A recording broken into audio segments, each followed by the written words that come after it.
안녕하십니까. 세상 읽어주는 남자 이상훈입니다. 오늘은 오랜만에 중국 반도체에 대해서 한 말씀 드리겠습니다.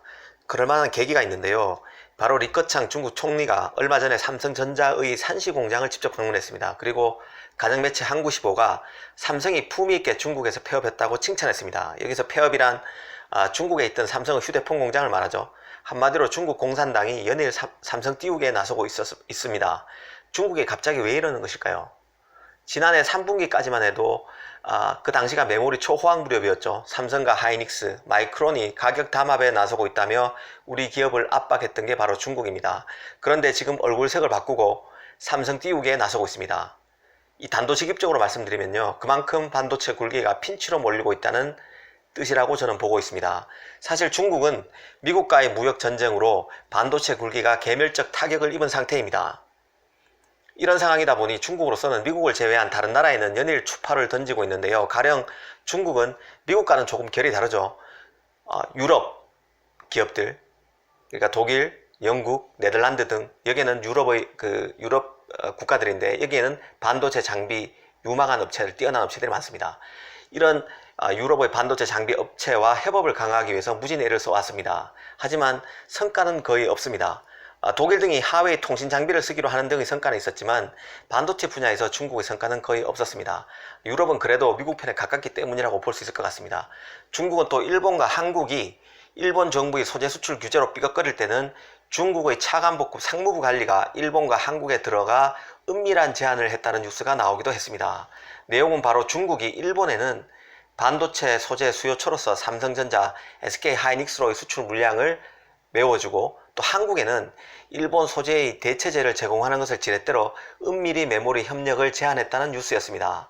일본 소재 기업에게는 삼성과 하이닉스로 가던 물량을 우리가 중국 업체가 대신 사줄 테니 도시바의 메모리 기술을 알려달라고 했고, 한국 기업에는 일본 소재를 중국의 소재로 바꾸게 해주고 우리에게 메모리 기술을 알려달라고 했다는 것입니다.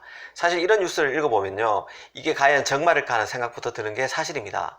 왜냐하면 중국 소재 기술이 일본 소재 기업보다 나을 리 없고, 또 일본의 메모리 업체들도 중국 기업들이 일본 소재를 사준다고 해서 그 낸드 기술을 중국 업체에 건넬 가능성은 제로에 가깝다고 보기 때문입니다.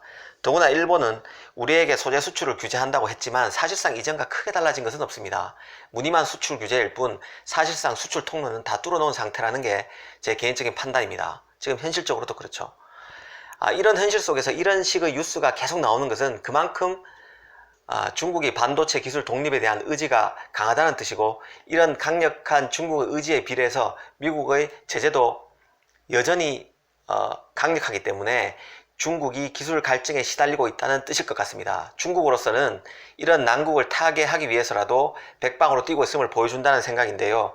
리커창의 중국 삼성 공장 방문과 간영 중국 매체의 삼성 띄우기도 미국의 중국 압살 정책에 맞서서 반도체 숨통을 틔우려는 응급 처방 같은 성격이 있다는 생각입니다. 일단 반도체 굴기가 가능성이 있는지부터 좀 따져보겠습니다. 앞서 말씀드린 대로 중국 반도체는 적어도 메모리에서만큼은 개멸에 가까운 타격을 받았습니다. 낸드, 디램 할 것 없이 양산에 번번이 실패하고 있죠. 미국의 반도체 장비마저 수입이 안 되면서 사실상 백기를 든 상태입니다. 이 반도체 장비가 수출이 안 된다는 것은 수율을 높일 수 없음을 의미하죠. 지난 7월에는 칭하유니 그룹이 디램 사업 진출을 선언하기도 했었는데요. 이를 두고 일부 언론에서는 반도체 굴기가 새롭게 부상한다고 호들갑을 떨기도 했는데요. 제가 보기에는 사실상 구조조정, 손절매에 가까운 행보입니다. 서버용 디램 업체 푸젠 진화가 디램 사업에서 철수설이 나오고 있는 상황에서 그나마 점려를 가다듬고 다시 한번 도전할 채비를 꾸린 정도라고 보는 게 맞을 것 같습니다. 아시다시피 중국은 중국 제조 2025를 통해서 2025년까지 120조 원을 투자하기로 했습니다. 이게 바로 그 유명한 반도체 굴기 뼈대인데요.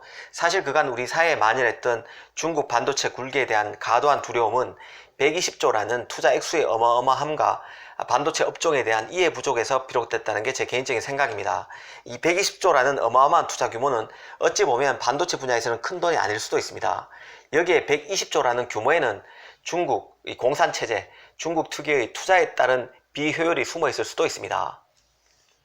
돈으로 다 되는 반도체라면 중동의 산유국들이 벌써 반도체 최강국이 됐겠죠. 중국의 메모리는 사실상 어렵다는 게 개인적인 판단입니다. 과거의 그 기술로 지금과 같은 용량이나 성능을 가진 칩을 만든다는 것은 사실상 불가능에 가깝습니다. 디램만 해도요, 중국은 기술이 딸려서 2010년 당시 삼성이 했던 것보다 4배에서 크게는 8배나 면적이 큰 칩을 만들어야 하는 상황입니다. 이 웨이퍼에서 칩이 차지하는 면적이 클수록 그 수율도 나빠지는데요, 결합률도 더 커집니다. 가뜩이나 선두 업체들이 미세 공정에 진입해서 원가 경쟁에서 확연히 밀리는 중국 업체 입장에서는 칩의 크기마저 클 수밖에 없으니 또 한 번 원가가 깎여 나가게 됩니다. 극복하기 힘든 원가 격차라는 얘기죠. 단순히 보조금으로 지금 밑 빠진 독에 물 붓는 식으로 버티기에는 한계가 있습니다. 결국 중국은 D램에서 가전 같은 일부 시장에서만 들어갈 가능성이 있습니다. 지금 같은 상황에서는요, 컴퓨팅과 모바일 시장, 그러니까 D램 반도체의 본류라고 할 수 있는 최전선에 있는 시장에서는 진입하기가 거의 어렵다고 보는 게 맞을 것 같습니다. 낸드는 D램보다는 기술 난이도가 낮고 기술 격차도 상대적으로 작아서 주요 시장에 들어올 가능성이 있습니다. 그렇다고 해도 중국 낸드 업체가 시장에서 크게 영향을 미치는 일은 아마도 없을 것입니다. 특히 서구권 기업들이 중국제 낸드가 들어간 디바이스를 사용하는 그림은 상상하기도 어렵습니다. 당분간 이런 일은 일어나지 않을 것으로 보는 게 합리적일 것 같습니다. 파운드리도 마찬가지인데요. 삼성과 TSMC 간 양강 구도가 정착된 시장이 바로 파운드리 시장입니다. 중국 업체 SMIC로서는 후발주자로서 여기에 도전해야 되는 상황인데요. 이미 미세 공정은 포기했죠. 10나노 이하 공정은 포기했습니다. SMIC는 현실적으로 아마 한두 세대 전에 미세 공정을 최적화해 나가면서 이 보급형 제품에 들어가는 반도체를 생산하는 정도에서 아마 위상을 정리해 나갈 것 같습니다. 그나마 중국이 반도체 분야에서 생존력이 있는 부분, 그나마 성장성이 있어 보이는 부분이 지금 팹리스인데요. 이전에 말씀드린 대로 후발주자지만 반도체 설계 분야는 영국의 ARM과 같은 설계업체로부터 반도체 설계 자산 IP를 사서 설계를 할 수 있기 때문에 후발주자도 도전을 할 수 있는 시장입니다. 그런 맥락에서 봐도 팹리스가 중국 업체로서는 가장 가능성이 있어 보이는 시장입니다. 그래서 이미 하웨이의 자회사죠. 하이실리콘 같은 회사는 세계적인 덩치로 이미 컸습니다. 문제는 하이실리콘마저도 코어는 자체적으로 만들지 못한다는 것입니다. 반도체 설계 자산 IP뿐만 아니라 코어까지도 ARM의 도움을 받아서 작업을 하고 있습니다. 한마디로 고성능 로직은 아직 설계를 못한다는 뜻이죠. 애플, 퀄컴, 삼성, 인텔과는 격차가 크다는 얘기입니다. 역설적으로 보면 그나마 하이실리콘, 중국의 팹리스가 반도체 여러 분야 중에서 가장 선두 업체와의 격차를 줄일 수 있는 분야로 꼽히긴 하지만 이 ARM에 절대적으로 의존하고 있다는 점에서 서구 기업이 없으면 아직은 아무것도 할 수 없는 게 중국 팹리스의 현실입니다.